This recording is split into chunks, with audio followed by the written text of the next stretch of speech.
మందమర్రి పట్టణంలోని యాపాల ప్రాంతంలో గల శ్రీ కోదండ రామాలయంలో ఉగాది పర్వదిన సందర్భంగా ప్రత్యేక కార్యక్రమాలు భక్తి శ్రద్ధలతో ఘనంగా నిర్వహించబడ్డాయి. తెలుగు నూతన సంవత్సరాది సందర్భంగా ఆలయంలో ఉగాది పచ్చడి తయారు చేసి భక్తులకు పంపిణీ చేశారు.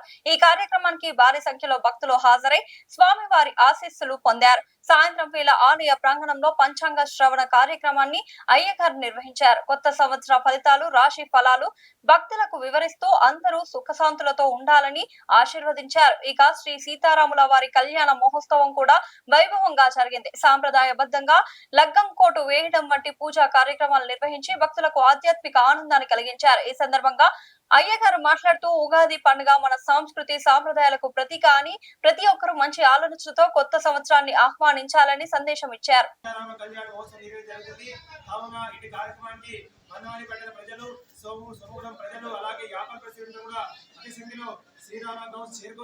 ఇటు కార్యక్రమాన్ని అందరూ కూడా తిరిగించి సాయంత్రం మహాన్నదానకారులు ప్రతి ఒక్కరు భాగస్వాములై ఇటు అన్నదాన కార్యక్రమాలు విజయవంతం చేసి ఆ సీతారామచంద్ర స్వామి వారి దివ్య ఆశీర్వాదం కృపకంతా కూడా పాత్రలు కావాల్సిందిగా కోరుతూ జై శ్రీరామ్ జై శ్రీరామ్ జై శ్రీరామ్ జై శ్రీరామ్.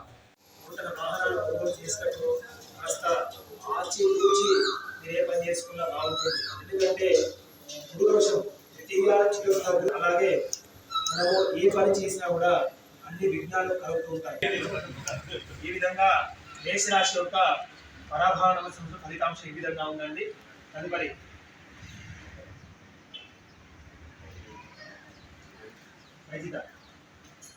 ఈ సంవత్సరము తులారాశి చాలా బాగుందండి.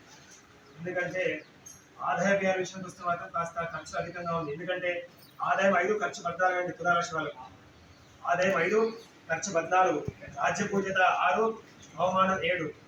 బాగానే ఉంది. ఎందుకంటే జూన్ 2వ తారీఖు వరకు గురువు మంచి స్థానంలో సంచారము, అలాగే గురువు మంచిగా సంచారం చేయడం వల్ల ఫలితాలు కలుగుతాయి. ఎందుకంటే గురు బలము, శని బలము, అలాగే రాహు బలం కూడా చాలా బాగుంది, కేతు బలం కూడా చాలా బాగుంది. కావున అన్నిటికంటే ఈ సంవత్సరం పరాభవ సంవత్సరంలో తులారాశికి 80 నుంచి 90% చాలా బాగుందండి. ఆరోగ్య విషయంలో చాలా బాగుంటుంది. కానీ కొన్ని విషయాల్లో మోసపోయే ఆస్కారం ఉంది. కావున అందరినీ నమ్మిన తర్వాతనే ఏదైనా ముందడిగేయండి. ఎందుకంటే ఆ మోసపోతే మాత్రం చాలా ఇబ్బందులు పడతారు. ఆర్థిక సమస్యలు, అలాగే ఆరోగ్య సమస్యలు కూడా వస్తాయి. కావున ఏదైనా కూడా మీరు నిర్ణయాలు తీసుకుంటే కాస్త పెద్దల యొక్క అవమానం 3. ఈ సంవత్సరంలో సింహరాశి వారికి 40% అనుకూలత, 40% ప్రతికూలత ఉంది. ఎందుకంటే అష్టమ శని ప్రారంభమైందండి. మార్చి అంటే ఫిబ్రవరి 15 నుంచి వీళ్ళకు అష్టమ శని ప్రారంభమైంది. కావున కాస్త డ్రైవింగ్ విషయంలో కానివ్వండి, చేసే పని విషయంలో కానివ్వండి, అలాగే నిత్యము శని వీళ్ళకు నష్టం చేకూరుతారు. కాబట్టి కాస్త ఆరోగ్య విషయంలో జాగ్రత్త కోసం ప్రమాదాలు జరిగే ఆస్కారం ఉంటుంది. ఒత్తిడి అధికంగా ఉంటుంది. అలాగే విద్య విషయంలో కానివ్వండి చాలా ఏకాగ్రతతో ఏ పని చేయాలి విద్యార్థులు. అలాగే నిరుద్యోగులు అంటే ఉద్యోగం లేని వారు కూడా ఉద్యోగం వస్తుంది. వృత్తి వ్యాపార విషయంలో మాత్రం జూలై తర్వాత వీళ్ళకి బాగుంటుంది. సోమరితనం అనే విషయాన్ని వదిలిపెట్టుకోవాలి. రీల్స్ పట్టించుకోవద్దు, అధికంగా ఫోన్స్ చూడకూడదు. అదేవిధంగా సింహరాశి వారి పిల్లలు రీల్స్ అధికంగా చూడకూడదు. అలాగే పిచ్చి విషయాలు కూడా బాగా ఆలోచనలో పెట్టుకోవడం వల్ల విద్య విషయంలో ఆటంకాలు ఏర్పడుతూ ఉంటుంది.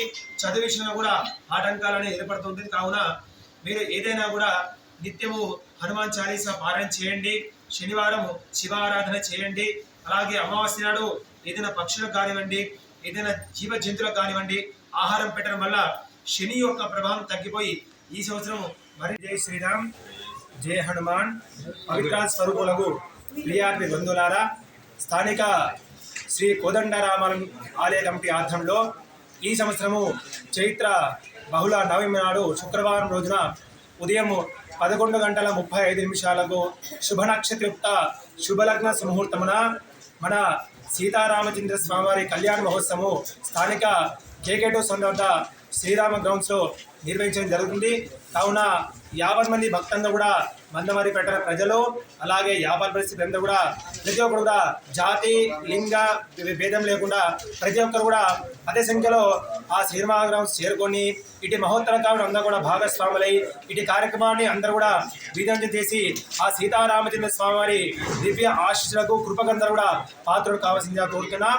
అలాగే కళ్యాణానంతరం మధ్యాహ్నం 1 గంట నుండి మహాన్నదాన కార్యక్రమం కూడా జరుగుతుంది. కావున ప్రతి ఒక్కరు కూడా ఇటు అన్నదాన కార్యక్రమంలో భాగస్వాములై ఇటు కార్యక్రమాన్ని అందరూ కూడా విజయం చేసి ఆ సీతారామచంద్ర స్వామి కృపకందరూ కూడా పాత్రలు కావాల్సిందిగా కోరుతూ జై శ్రీరామ్, జై శ్రీరామ్, రాజా రామచంద్ర భగవానికి, సీతా మాతాకి, లక్ష్మణ భగవానికి, హనుమానికి. ప్రతి ఒక్కరు కూడా ఇదే మా ఆహ్వానంగా భావించి ప్రతి ఒక్కరు కూడా అదే సంఖ్యలో ఆనాడు 27వ తారీఖు నాడు శుక్రవారం నాడు శ్రీరామగ్రహం చేరుకొని ప్రతి ఒక్కరు కూడా ఇటు మహత్తర కార్యక్రమం విలగించి అనంతరం స్వామివారి అన్న ప్రసార కార్యక్రమంలో భాగస్వాములు కావాల్సిందిగా కోరుతున్నాం. జై శ్రీరామ్.